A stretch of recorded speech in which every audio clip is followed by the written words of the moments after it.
हाय, मैं हूँ राहुल और आज आपको ले चल रहा हूँ जयपुर के मेन मुख्य पर्यटन स्थल हवा महल में, जो अपनी अनोखी वास्तुकला और ऐतिहासिक महत्व के लिए प्रसिद्ध है। इसका निर्माण 1799 में महाराजा सवाई प्रताप सिंह द्वारा कराया गया था। यह महल महाराजा की पत्नियों और अन्य महिलाओं के लिए था, जो बाहर की दुनिया यहां से देख सकती थी। हवा महल की वास्तुकला राजस्थानी और मुगल शैली का मिश्रण है। यह सुबह 9:30 बजे से शाम के 4:30 बजे तक खुला होता है। आइए अंदर चलते हैं और देखते हैं हवा महल। Hi, so this is Hava Mahal and this is the entry ticket. Window, and you will get ticket for ₹50 for Indian citizens, and for foreigners it is 200 rupees per person. And you can carry your camera inside and take as much photograph as you want.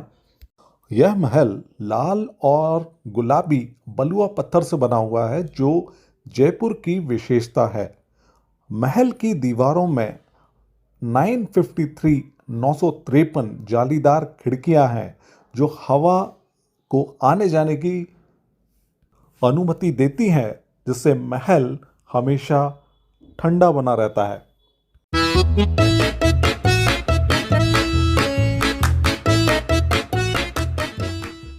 यह दुनिया की एकमात्र ऐसी इमारत है जो सालों से बिना किसी नींव के खड़ी है।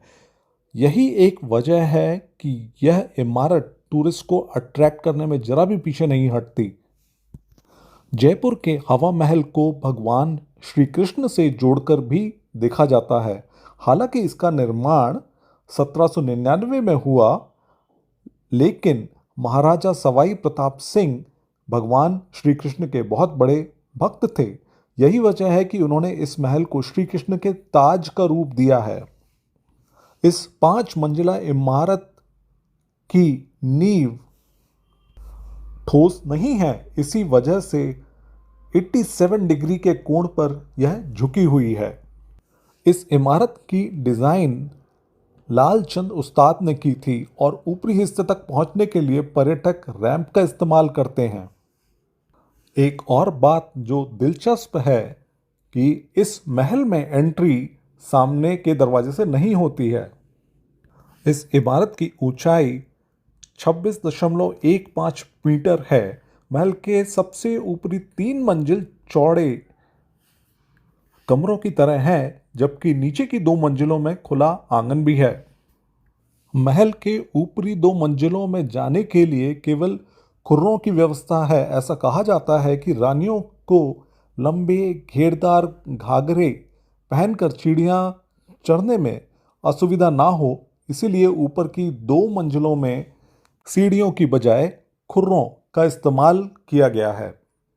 हवा महल एक मधुमक्खी के छत्ते की तरह दिखाई देने वाली इमारत है, जिसमें असंख्य खिड़कियां और झरोखे बने हुए हैं।